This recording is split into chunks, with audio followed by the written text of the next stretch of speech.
Ladies and gentlemen, today I want to talk to you about a subject that has been on my mind for a long period of time. Something that I've wanted to talk about since the year 2020. And this is all about a founder's story. And for me, I think a founder's story, or the story behind how something came to be, how something began, how something was started, like a company, like an organization, like a movement. I think it's one of those things that we as humanity really struggle to understand, or really try to figure out, how did it become? How did it start? So what I want to talk about is my own story, my own journey as a founder, my own journey of a story that I think up to date is one of my fondest of memories. It's one that I think has stuck in my mind, and it's something that I'll never get to forget. So the year is 2020, August of 2020, and a friend of mine calls me. At that time I was staying in Nairobi. A friend of mine called me. He tells me that he's doing a wedding in September, and the wedding is happening in a coastal city, in the city of Kisumu. So I plan a visit, and that is in August, and the wedding is in September. So I decide I have to go down to Kisumu and find out what is the venue, what are the preparations, how is it going so far, what needs to be done, what has been arranged, because this was a very good friend of mine. So I had to find out, what has been done so far and what can be improved, for example, because I really wanted to be sure that this is going to be a fabulous wedding. So I planned my visit. I go down to Kisumu. I arrive in Kisumu on a Thursday, and I found out that my friend is not around. My friend has traveled, has gone up country, and he tells me he's not going to be back until the weekend.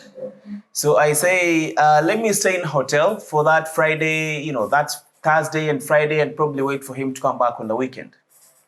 So I stay in a hotel the night of Thursday. The next day on a Friday, I'm still in that hotel. I work, during the day on that Friday until end of the day.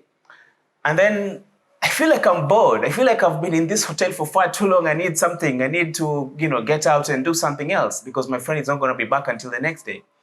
So later that night, bored as I was in that hotel, I need someone to talk to. I need someone I can talk to about anything, because I like conversations, and I like beautiful conversations. So I decided, of course, it was a small hotel. There weren't so many people I could talk to in that hotel. So the easiest person I could find, or the first person I could find, is the watchman, or the gateman, or the guard who was, guarding the hotel that night. So it's around, 10, 11 p.m. at night, and I get out of the hotel. I go to the guard's, the guard's room, the small hut, or the small structure where the guard sits at the gate.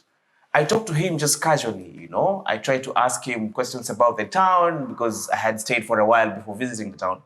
And part of the questions I'm asking him is, how the town is. What are the new things that maybe about this town that most people don't know about? Where can I visit? Where can I go? What is so good about Kisumu that only the people who live in Kisumu know about? Because me as a traveler, I also like, visiting new places. So we talk for hours. We start, of course, far back, just making stories here and there. Before I realize it's after midnight. And still this guy has not given me a very good idea of a place I can visit, because he's just telling me the usual things. He's telling me, there's a national park, there's a crying stone in Kakamega, there's a sanctuary, there's an animal orphanage. And I'm telling him, just tell me something good. Tell me something amazing, a new place, somewhere I've never heard about, somewhere that you think if I go tomorrow, it will be the best day of my life. So he keeps guessing, keeps mentioning, keeps talking about, the culture, keeps talking about, the various places that other people have visited and they loved it. And I'm telling him, bro, that is not the kind of place I'm looking for. Keep telling me new places. It's until after 2 a.m. later that night is when the guy finally tells me, there's a place. There's a place that I can tell you to go, but if you go there, you won't come back the same day. And you can remember it was COVID time. So of course he's giving me all these precautions about, COVID. It's a very isolated place. If you go there, you're new there. You need to know people there. Who is going to give you directions when you get to that place? I'm telling him, bro, just tell me the place. I mean, don't worry about how I'll get there and how I'll move around. Just tell me where is this place? And then finally he tells me the name of the place he wants me to go is Migingo Island. Says Migingo. I'm like, yeah, I've heard about Migingo, but where is this Migingo? And then he tells me Migingo is somewhere far into the Lake Victoria.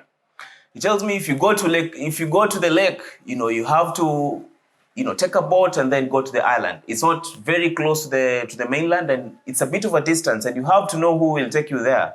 And even by the time you get there, you need to know some people there so that they can take you in. And there's a lot of bureaucracy on the island itself. I tell him, thank you very much. Thank you for the idea, but I'm going. So the next morning, I wake up, I leave the hotel by 6 a.m. I go to the stage, I board public service vehicle. We call them PSVs in Kenya. So I take the matatu, it takes me all the way to a place called Rodi Kopani, on your past Homa Bay. So you go past Homa Bay and then it's like you're going to Migori. By that time, I'm very tired already because it's hours already on the journey. It's almost 5-6 hours down the journey or down the road, and I haven't arrived. So from Rodi, again, I'm supposed to change vehicles and take another vehicle that takes me to a place called Sori. So I get to Sori. And then at Sori, it's end of the tarmac road. I'm told from here, you have to take a motorbike that goes on a rough road and takes you to a place called Nyandiwa. Yeah? So I said, okay, this is what I came for. So I take the motorbike, I go to that place called Nyandiwa.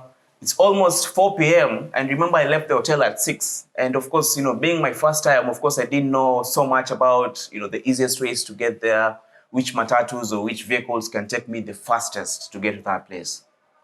So by the time I arrive at Nyandiwa, it's almost, 4 p.m. And by the time I'm asking around, which boat can I take to Migingo, is only when I'm realizing that you cannot just arrive anytime and say you're going to Migingo. I know Migingo is not a place that people go even for just leisure. It's a journey that you have to arrange. So the locals tell me that the easiest thing you can do right now is to wait for the next day. And even the next day, you're not guaranteed that you'll just wake up and go to Migingo. You have to arrange. You have to know who is taking you, what time are they going, will they even allow you on their boat because of all the risk factors involved. So they tell me the best thing you can do right now, there's another island that you can go to. It's called Kiwa Island. So they tell me Kiwa Island is not very far from here. You can just take a boat and then go to Kiwa Island. I could even see Kiwa Island from the place I was. I could see the island is just there. They told me, it's an island. Maybe you'll have a good time. So I say, yes, I'm getting to Kiwa Island because, of course, I'm just from the mainland. There's nothing else to do on the mainland. At least I want to spend the night in the water. I just want to know I'm surrounded by water that day. It will be at least half of the adventure. So take a boat. That boat was carrying, it was carrying goods. It was carrying soda. It was carrying cereals. It was carrying all types of food. It was taken to the island because, there's needs to be trade. All things that are even sold in shops.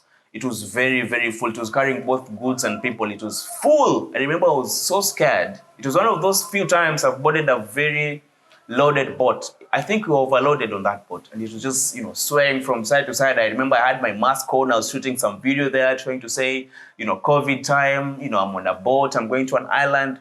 It took us roughly, 20 minutes or 30 minutes at most to get to that Kiwa Island. It's just there, but, they have to circle around. They were dropping some things on different sections of the island, from this area. It's a very vast island. So I get to the island, I find my way around. I talk to the people there. Of course, I'm still asking about Migingo. It's close to 6 p.m. They're telling me, the island is very far. You can't even see it from here. They're telling me so many stories about the island. There's so many people on the island. When you go there, you'll meet many people, all those kind of stories. And it's COVID time. In fact, they were even telling me that you cannot go there because of COVID. Because, at that time, of course, on the island are a bit secluded from the mainland, and nobody wants to get COVID. So if you go there, there'll be all these questions about where you come from, how bad has that area been affected by COVID, and do you even have COVID yourself? So, well, I say, I'll get there because that was the plan. I have to get there. That was the plan. So I have to take a room. We call them lodges. And that lodge, I can tell you for a fact, it was made of iron sheets. It was an iron sheet lodge. And the rooms were separated, of course, by iron sheet. And I can tell you on that island, there's a business at night that is very, very, very nice. At night, that lodge is very noisy on both sides of the lodge. There was a mattress on the floor. There's no bed, just a mattress. Of course, it was a well-to-do mattress. There was a bed sheet. Other than that, it was very noisy on both sides. Noises that, of course, maybe you can know if you've lived in a lodge before. So the next morning I wake up, I try to figure out how do I get to Migingo. But even the previous night, there was lots of entertainment, of course, on the island. There are places, I remember that day there was a football match. There are places where they show these games. You just get in, it's like an auditorium, there's a screen. They have electricity on the island, of course, they have DSTV. They have things. There's life on the island, that's what I can say. I even had good food that night. I enjoyed the food, of course. So the next morning, the agenda is still getting to the Migingo Island. And I'm desperate because I only left with my trouser and my shirt and my phone and my charger. Nothing else. I didn't carry no bag. I didn't carry a lot of money. I was just the way I was because in my mind, I knew I don't know what to expect and I can't go carrying so many things. So in the morning, I have to find a boat. I remember talking to some people who I saw loading some items on their boat. They're telling me they're going to Migingo Island. So I rushed there, I talked to them. I told them I'm a student, I'm doing some research about the island. I've heard this and this about. Of course, there are so many stories about Migingo being a disputed island between Kenya and Uganda. I told them I've planned about this trip for such a long time and it is so important that I get to the island. I told them the island means everything to me. It means the world to me. Of course, they were asking me, do you have a life jacket? I don't have a life jacket. They were telling me you have to have a life jacket because it's very windy and it's very turbulent in the lake. So they're telling me it's either you hire a life jacket or you buy. And of course, I can't buy. I'm just using it for a day or two. So they tell me there's a place they referred me to go and hire. I went and hired one, I think for 400 shillings. I promised the person I'll return because I was hoping I would come back the same day because those people were just taking refreshments over there. So what happens is in the morning, the boats that go to the island, they take, fresh produce. They take, drinks, they take food, they take cereals like I've told you. And then they come back with fish because by the time they come back in the evening, the fishermen who had gone for fishing the previous day have come back, so they come back to the mainland with fish. So the plan was actually to go and come back the same day. So after my talking, and I can show you, I know how to convince people. I'm very good at just making my point and making sure that I'm able to convince the person I need to convince. So I get on that boat. Of course, I'm wearing my jacket. I'm still shooting my small videos here and there because that was an epic experience. This is now day 2. I haven't yet arrived at Migingo Island. Of course, it's more than 24 hours later. Of course, I wasn't traveling during the night, but it's part of the experience. Wow, so the journey to Migingo Island was long.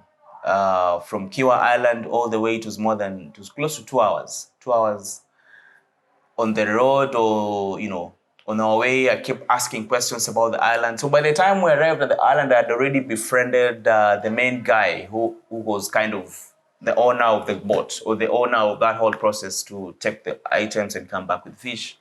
I talked to him nicely. He's called Juma. I promised him that I'm going to come back with him. I'm not going to stay. I'm not going to be a burden. He tells me when you get there, you have to introduce yourself to the Kenyan police.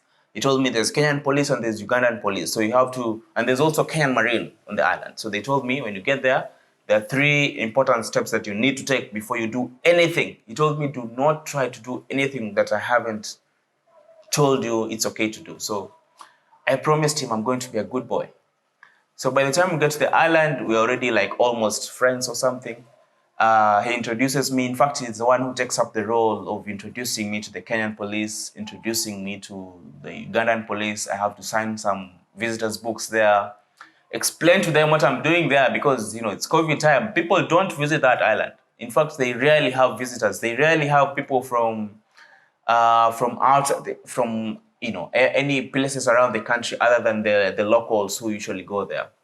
So I was actually a new face, and everybody was looking at me. I couldn't understand why there's so many people. Everybody is looking at you. The moment you arrive, they already know you're a new person. New person. This one, new person. So I took up the role. Of course, I introduced myself. They took me to, so there are actually 3 islands around that Migingo Island. There's that Migingo Island itself. There's another hill or a small mountain or a hill next to Migingo, and then there's another one. So the one that is on the left side or directly, okay, I don't know. There's, they say Migingo is at the border of Kenya and Uganda. And of course, it's a maritime border, or it's, a border on the lake. So they say that the island belongs to Kenya and the water belongs to Uganda. But there's another small hill next to Migingo that is now clearly on Kenyan waters. It's called Mlima Kenya. They call it Mlima Kenya. That's even where there's Kenyan Marine situated or, best on that small island. Though it doesn't have people, it's not inhabited. It's quite steep as well. So it's just the Marines, just the best that are there.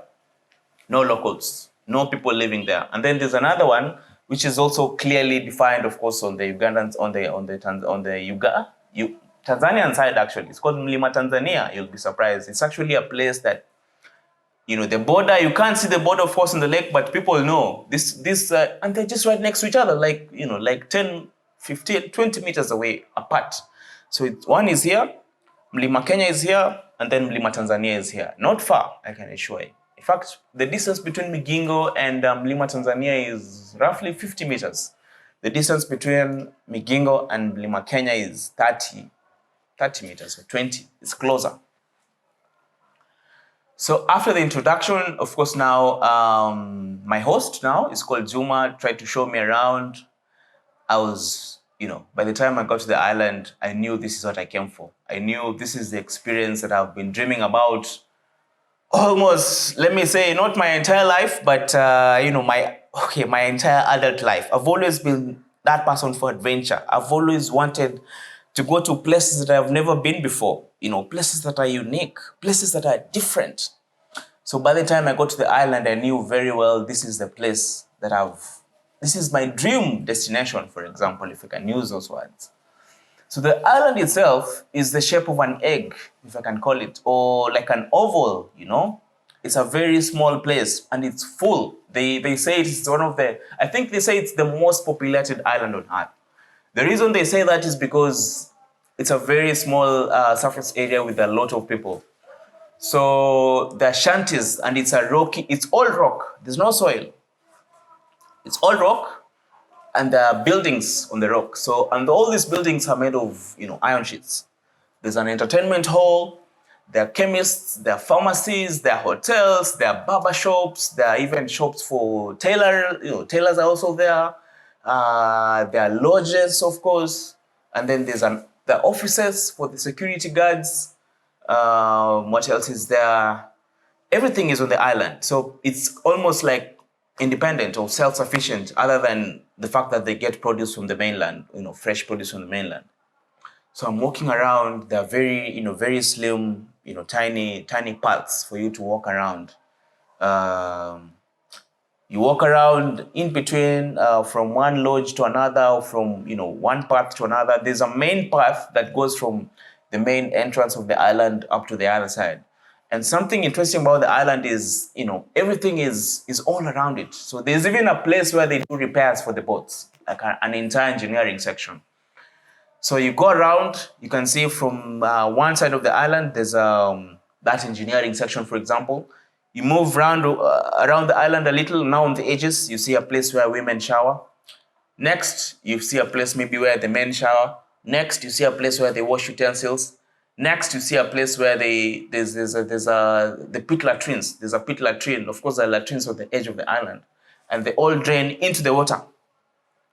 Yeah, you heard me right. All the latrines, they drain everything into the water. So, of course, you go there, you do your things, and then you flush. All those things end up in the water. And this is the same water where people are also drinking. This is the water that's used for cooking. It's the water that's used for washing utensils. So it's just that all these things are done in different, different areas around the island. So like I've told you, of course, the latrines are not in the same place. Actually, they're on the opposite side where they draw water for cooking and where they draw water for, washing utensils, and where it's a bit of a small distance around it, and then there's a place where the men are showering. Yeah.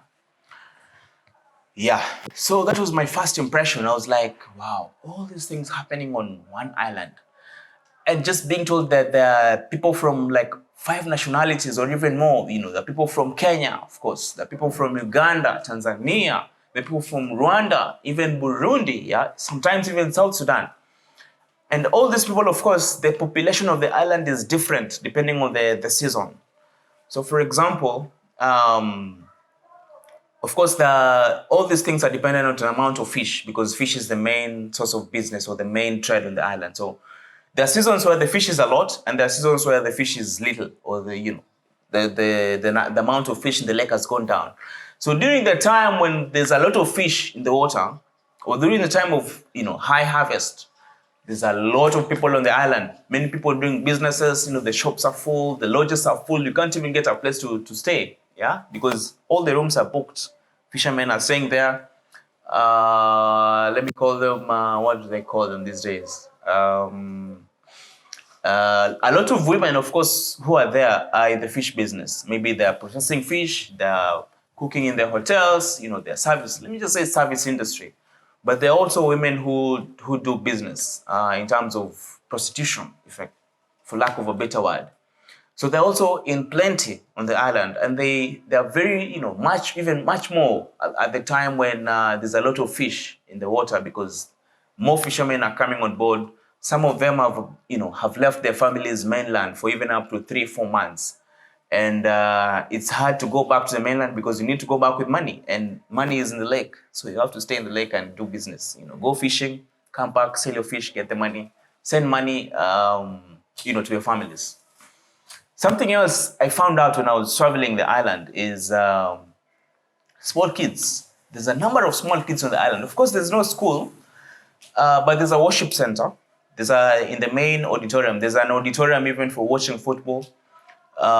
People go there for entertainment. There's a pool table, there's a bar. There are clubs. It's more like a club. Yeah, it's full. So like, during matches like the English Premier League or even the Kenya Premier League or the World Cup or Champions League, people go there and watch matches. Of course, live games. There's electricity on the island, mainly solar and batteries. But people, relatively, they're informed. People go to watch news in the evening. There are some shops or even barber shops that have, television, TVs. So they tune in to maybe the Kenyan news or the Ugandan TV channels, and they watch news over there. So they're informed of what is happening. There are radios on the island. So people are quite well informed. The only challenge is, communication.